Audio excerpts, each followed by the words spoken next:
Muy buenas a todos. Venga, vamos al lío. Para muchos, los códigos de diagnóstico del coche, son una fuente de estrés, ¿verdad? Son como mensajes secretos que casi siempre significan problemas y, para que engañarnos, gastos que no esperábamos. Pues hoy vamos a descifrar uno de esos códigos, el P2316, para quitarle todo el misterio. A ver, ¿a quién no le ha pasado? Vas conduciendo tan tranquilo y de repente, ¡chas!, se enciende esa lucecita amarilla del motor en el salpicadero.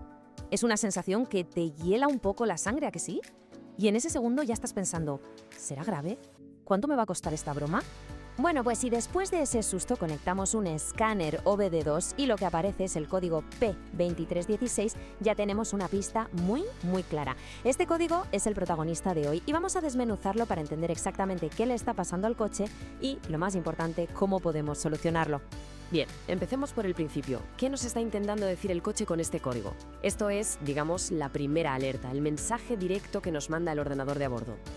A ver, traducido para que nos entendamos, el módulo de control del motor, que es básicamente el cerebro del coche, está todo el rato vigilando la corriente que va a las bobinas de encendido.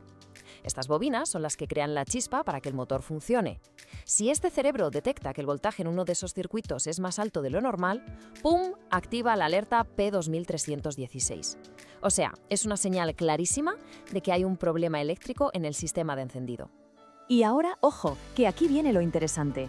El código P2316 no es un aviso genérico, no, apunta a una bobina muy concreta, y esto es clave. Dependiendo de la marca del coche, el problema está en un sitio u otro. Por ejemplo, en coches del grupo Chrysler, Ford o Jeep, nos está hablando de la bobina que ellos identifican como F. En cambio, si tenemos un Suzuki o un Volkswagen, el fallo está en la bobina número 6. Saber esto nos ahorra un montón de tiempo y evita que andemos revisando donde no es. Vale, un código de error no es solo un número en una pantalla, ¿verdad? Se traduce en problemas reales que se notan y mucho al conducir. Vamos a ver cómo se manifiesta este fallo en el día a día. Lo primero y más obvio, claro, es la luz de check engine encendida. Pero además de eso es muy probable notar que el motor ya no va fino. Puede que al estar parado en un semáforo el coche tiemble más de la cuenta o que al intentar acelerar se sienta perezoso, como que le falta fuerza y da tirones. Son señales clarísimas de que la combustión en uno de los cilindros no se está haciendo como debería.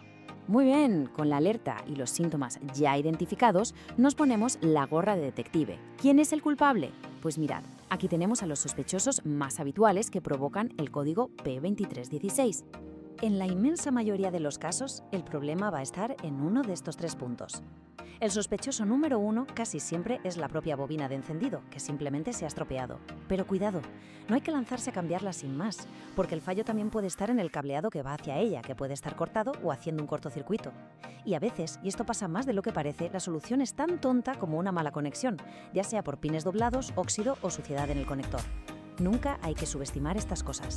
Y claro, para resolver este misterio sin empezar a cambiar piezas a lo loco y gastar un dineral, es fundamental seguir un método. Un buen diagnóstico es la clave para una reparación que sea eficaz y sobre todo económica. Este consejo es sabiduría pura de taller. De verdad, es fundamental. Antes de lanzarse a cambiar componentes que pueden ser caros, un buen profesional siempre empieza por las comprobaciones más básicas. Las que se pueden hacer con la vista.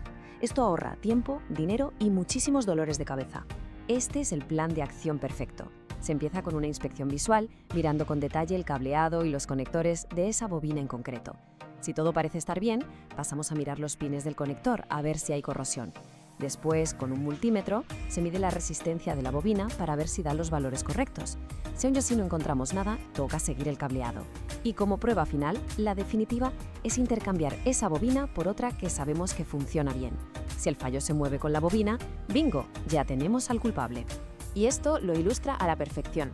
El error más típico es ir directo a cambiar la bobina. Es muy tentador, pero muchas veces el problema es solo un conector sucio. Otro error garrafal es borrar el código y pensar que ya está todo arreglado sin salir a probar el coche para asegurarse de que el fallo no vuelva a aparecer.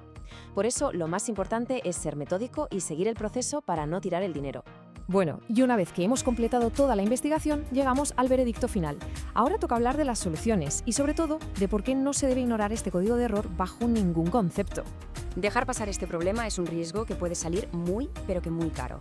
Un fallo continuo en el encendido hace que llegue combustible sin quemar al catalizador, que es una pieza carísima y que se puede dañar de forma irreparable. Además, conducir con fallos de motor no solo es incómodo, sino que puede llegar a ser peligroso, sobre todo si necesitamos una respuesta rápida del coche en un adelantamiento o una incorporación. Las soluciones, como es lógico, van directas a la causa que hemos encontrado. Si la bobina está mal, pues se cambia. Si el problema es un cable, se repara o se sustituye. Y si es solo el conector, que como decía pasa mucho, a menudo basta con una buena limpieza y un buen ajuste para que todo vuelva a la normalidad. A veces la solución más sencilla es la correcta. Y con esto llegamos al final. La gran lección del código P231 no es solo cómo arreglar este fallo en concreto, sino la importancia de hacer un buen diagnóstico. Así que la pregunta final para que nos quede grabada es esa. Ante un problema así, ¿nos acordaremos de empezar por lo más sencillo? ¿De revisar los cables y las conexiones antes de lanzarnos a cambiar una pieza? Esa es la pequeña gran diferencia que nos ahorra tiempo, dinero y problemas.